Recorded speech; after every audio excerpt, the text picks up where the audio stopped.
Hi everyone and welcome to all.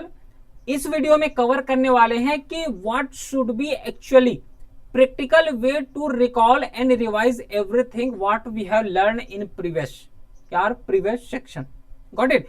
तो यहाँ पे कवर करने वाले हैं कि किस तरीके से जितना भी यहाँ पे कवर कर रहे हैं उसको रिकॉल किया जाए, फिर क्या एक प्रॉपर रिवीजन स्ट्रेटेजी होना चाहिए, किस तरीके से रिवीजन किया जाए। अब देखो, रिवीजन सब लोग अपने तरीके से कर रहे हैं, ठीक है, लेकिन एक्चुअल में हमें किस तरीके से रिवीजन करना है उसमें फोकस यहाँ पे डालना पड़ेगा। रिवीजन का अगर इंपॉर्टेंस सबको पता है, आई होप सबको पता है, लेकिन देखो एग्जाम जब पास में होता है, एग्जाम के लिए 2-3 दिन बचे हुए हैं, तो उसमें सबसे मोस्ट इंपॉर्टेंट जो फैक्टर प्ले करता है वो है रिवीजन का स्ट्रेटेजी, कि किस तरीके से एक्चुअल में रिवीजन किया जाए। क्योंकि अल्टीमेटली जब एग्जाम हॉल में बैठते हैं तो एग्जाम हॉल में एक तो पेपर का इतना प्रेशर यहाँ पे होता है कि जो चीज पढ़े रहोगे वही चीज यहाँ पे रिकॉल आ पाना बहुत ही ज्यादा यहाँ पे चैलेंजिंग होता है। तो रिसेंट में जो पढ़ोगे वो तो रिकॉल आ जाएगा, लेकिन एक्चुअल में थोड़ा सा अगर टाइम हो गया, 1 मंथ हो गया या फिर 2 मंथ हो गया, जब वहां से क्वेश्चन आता है और बाद में पता चलता है कि ये तो रिवीजन ही नहीं हुआ है, तो एग्जाम में जो क्वेश्चन आए वो भी यहाँ पे नहीं बन पाते। इसलिए नहीं बन पाते क्योंकि एक्चुअल में हम लोगों ने जो रिवीजन किए हैं वो प्रॉपर वे में नहीं हुआ है, ठीक तरीके से रिवीजन नहीं कर पाए हैं। Got it. तो वनडे एग्जाम हो चाहे यूपीएससी या फिर स्टेट पीसीएस हो, ये ट्रिक को अपनाना, ट्रिक तो नहीं बोल सकते, एक वे बोल सकते हैं, एक मेथड बोल सकते हैं कि एक्चुअल में किस तरीके से जो है रिवीजन यहाँ पे किया जा सके। Got it. तो देखो यहाँ पे रिवीजन करने का 2 ही मेथड है, ठीक है, 2 मेथड यहाँ पे है। दोनों मेथड में जो एक मेथड है वो ट्रेडिशनल मेथड है और एक मेथड जो है ये न्यू मेथड है। इसको न्यू मेथड बोलो या फिर ऐसा लगता है मेरे को कि इस मेथड के थ्रू यहाँ पे जाना चाहिए। देखो 2 मेथड है, इसमें से जो पहला मेथड जिसको मैं कंसीडर करता हूं वो है ट्रेडिशनल मेथड। ट्रेडिशनल मेथड का मतलब होता है कि नोट्स बना रहे हैं, कि क्या कर रहे हैं, नोट्स बना रहे हैं। अब खुद सोचो, सपोज करो कि कोई स्टूडेंट जो है यूपीएससी का प्रिपरेशन कर रहे हैं, स्टेट पीसीएस का जो है प्रिपरेशन कर रहे हैं, स्टेट पीएससी का प्रिपरेशन कर रहे हैं। अब देखो यूपीएससी हो गया, स्टेट पीसीएस हो गया, इसके लिए ऑलरेडी जो है नोट्स हैं हमारे पास, ऑलरेडी जो है रेडीमेड यहाँ पे नोट्स देखने को मिलता है, रेडीमेड नोट्स हैं। तो जब पहले से जो है रेडीमेड नोट्स रखे हुए हैं तो उस नोट्स को क्या करो, उस नोट्स को पिकअप करो, उसी नोट्स को रिवाइज करो। बाकी लगता है कि हमें जो है इस कुछ एक्स्ट्रा इसमें ऐड करना चाहिए तो उसको ऐड कर लो। तो जितना टाइम नोट्स बनाने में लग रहे हैं उसको रिवीजन करने में अप्लाई करो। तो यहां से एक और आंसर मिल जाएगा कि क्या एक्चुअल में हमें नोट्स बनाना चाहिए या फिर नहीं बनाना चाहिए। तो ये सब अपने लेवल में है, ठीक है, अपने लेवल में है, नोट्स बनाओ या फिर ना बनाओ। लेकिन माय ओपिनियन, अगर मैं अपना ओपिनियन बताऊं तो जितना समय नोट्स बनाने में जाएगा उतना समय उसको रिवीजन में लगाओ। जितना अच्छे तरीके से रिवीजन होगा उतना यहाँ पे बेस्ट होने वाले हैं। तो ट्रेडिशनल मेथड में क्या होता है कि हमारे पास नोट्स रखा हुआ है और उस नोट्स को अच्छे तरीके से बार बार रिवाइज कर रहे हो। अब एक टाइम के बाद ऐसा लगता है कि क्योंकि नोट्स अपने लेवल में यहाँ पे बुक ही बन जाते हैं। नोट्स जो है अल्टीमेटली देखोगे तो बाद में जो है ये बुक बन जाते हैं। लेकिन ये नोट्स का एक और यहाँ पे ध्यान रखना कि अगर यूपीएससी का प्रिपरेशन कर रहे हो या फिर स्टेट पीसीएस का प्रिपरेशन कर रहे हो जिसमें से प्रीलिम्स होता है, प्रीलिम्स के साथ हमें मेंस यहाँ पे लिखना पड़ता है, तो जो नोट्स होता है एक्चुअल में प्रीलिम्स के लिए तो यूजफुल हो सकता है, लेकिन व्हाट अबाउट मेंस, या फिर मेंस के लिए अलग से नोट्स बनाना पड़ेगा तब उसको कवर करोगे। क्योंकि प्रीलिम्स में मोस्टली क्वेश्चन यहाँ पे फैक्चुअल्स टाइप के देखने को मिलते हैं, मोस्टली क्वेश्चन जो है कॉन्सेप्चुअल टाइप के देखने को मिलते हैं प्रीलिम्स में। लेकिन मेंस तो पूरा ऑल अबाउट डिस्क्रिप्टिव है, पूरा ऑल अबाउट जो है डिस्क्रिप्टिव होता है, जिसमें से लिखना भी पड़ता है। 3 आवर्स का यहाँ पे टाइम दिए रहते हैं, उसमें पूरा यहाँ पे 4000 अप्रोक्सीमेटली यहाँ पे वर्ड लिखने पड़ते हैं इस जो है 3 आवर्स में। अब यहाँ पे क्वेश्चंस को लिखना, 20 क्वेश्चन को सॉल्व करना, इसके लिए प्रॉपर स्ट्रक्चर चाहिए। अब नोट्स जो है हम लोग बनाते हो रैंडमली, यहाँ पे कहीं पे फैक्ट्स है, कहीं पे कॉन्सेप्चुअल है, इस तरीके से होता है। लेकिन जब मेंस में आंसर राइटिंग करोगे, मेंस में जब आंसर राइटिंग करोगे तो एक प्रॉपर स्ट्रक्चर में जब नोट्स रहेगा, इंट्रोडक्शन, बॉडी और कंक्लूजन, इस तरीके से जब नोट्स रहेंगे तब वो जो है बहुत अच्छे तरीके से यहाँ पे कैचअप कर पाओगे और उस फॉर्मेट को यहाँ पे अच्छे तरीके से इंप्लीमेंट कर पाओगे with respect to mains point of view. तो बेस्ट तरीका यही है कि हम लोग क्या कर सकते हैं कि रेडीमेड नोट्स ले लो, उसमें जो है कोई एक्स्ट्रा पॉइंट ऐड करना है तो उसमें ऐड कर सकते हो। तो इसको अब जो है रिवीजन करना है तो नॉर्मली जो नोट्स हैं तो नोट्स से जैसे कि रिवीजन करते हैं उस तरीके से कर सकते हो, जो कि नॉर्मली एट प्रेजेंट करते हैं। लेकिन मेरे को ये वाला जो मेथड है ट्रेडिशनल मेथड अभी के लिए यूजफुल नहीं लगता, क्योंकि ये जो ट्रेडिशनल मेथड है एक्चुअल में जब अल्टीमेट बाद में देखोगे तो नोट्स को रिवाइज नहीं, नॉर्मली उसको पढ़ ही रहे होते हो, ठीक है। बाद में बोर लगना ये स्टार्ट हो गया, ठीक है। एक प्रैक्टिकली बात कर रहा हूं, ऐसा नहीं कि ऐसा होता है ना कि कोई यहाँ पे स्टूडेंट कमेंट करेंगे कि जिसको जुनून होता है वो तो ये सब को पढ़ लेते हैं, नहीं।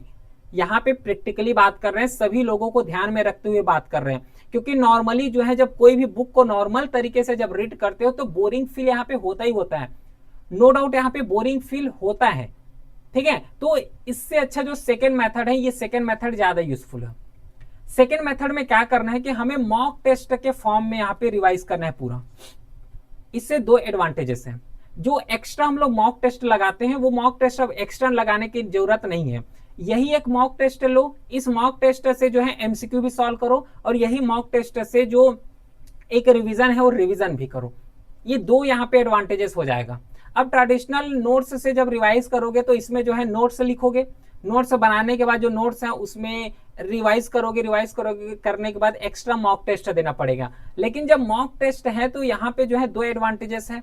एक एडवांटेजेस ये है कि ये साथ ही साथ में रिवीजन हो जाएगा और साथ ही साथ में जो है एक मॉक टेस्ट जो कवर करते हैं वो भी यहाँ पे हो जाएगा। दोनों यहाँ पे एडवांटेजेस हैं।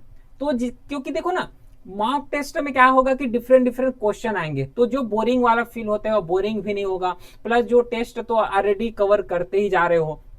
तो मॉक टेस्ट देने का सिंपल से ये लॉजिक लगाना कि अगर चैप्टर वाइज मॉक टेस्ट मिल जाए वो भी बेस्ट है, तो पहले चैप्टर वाइज सॉल्व कर सकते हो, चैप्टर वाइज के बाद सीधा subject wise mock test cover करना, सब्जेक्ट के बाद जो है full length mock test cover करना।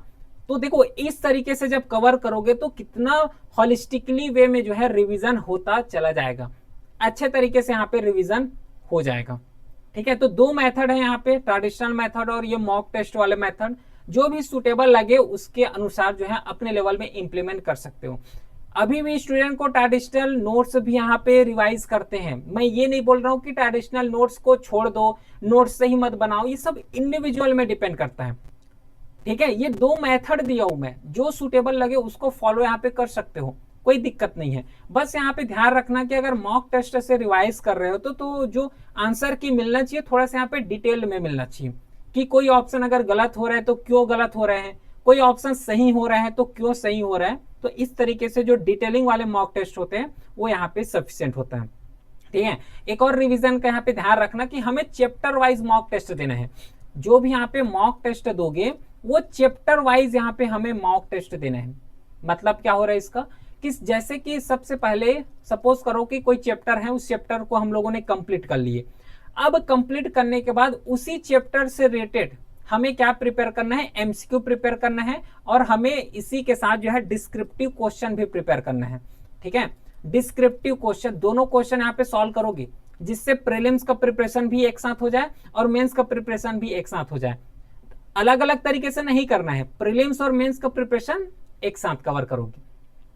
तो जैसे कि कोई चैप्टर यहाँ पे पॉलिटी का हो गया, हिस्ट्री का हो गया या फिर ज्योग्राफी का हो गया, तो जैसे ही एक चैप्टर कवर हुआ, चैप्टर कवर होने के बाद एटलीस्ट 10 to 15 एमसीक्यू यहाँ पे अटेम्प्ट करना।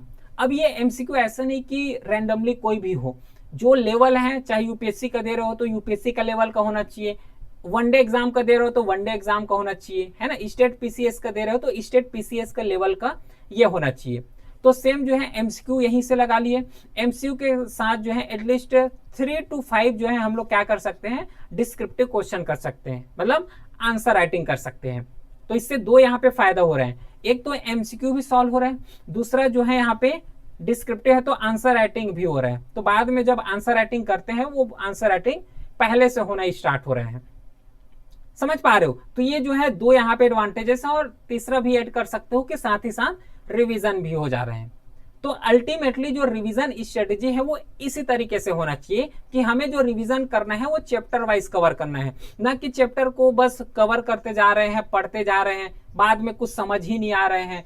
5th चैप्टर तक पहुंच गए हैं, जब 1st चैप्टर के बारे में पूछे तो कुछ समझ नहीं आ रहे हैं, है ना। तो ये चीज यहाँ पे मत हो। तो best way to revise is that कि चैप्टर वाइज रिवाइज करो, चैप्टर वाइज जितना अच्छे तरीके से रिवाइज कर पाओगे उतना अच्छे तरीके से करना। जैसे ही एक बार पूरा चैप्टर वाइज पूरा चैप्टर यहाँ पे हो जाएगा, उसके बाद जो है सब्जेक्ट वाइज कवर कर सकते हो। सब्जेक्ट वाइज के बाद जो है सीधा फुल लेंथ टेस्ट में आ सकते हो। ये मेंस के लिए भी है और ये प्रीलिम्स के भी है, या फिर वनडे एग्जाम दे रहे हो तो इस तरीके से चैप्टर वाइज यहाँ पे कवर कर सकते हो। ठीक है, तो ये तो रहा ये कुछ मेथड यहाँ पे रिवीजन किस तरीके से कर सकते हो उसके बारे में यहाँ पे, क्योंकि ये बहुत ज्यादा चैलेंजिंग काम होते हैं।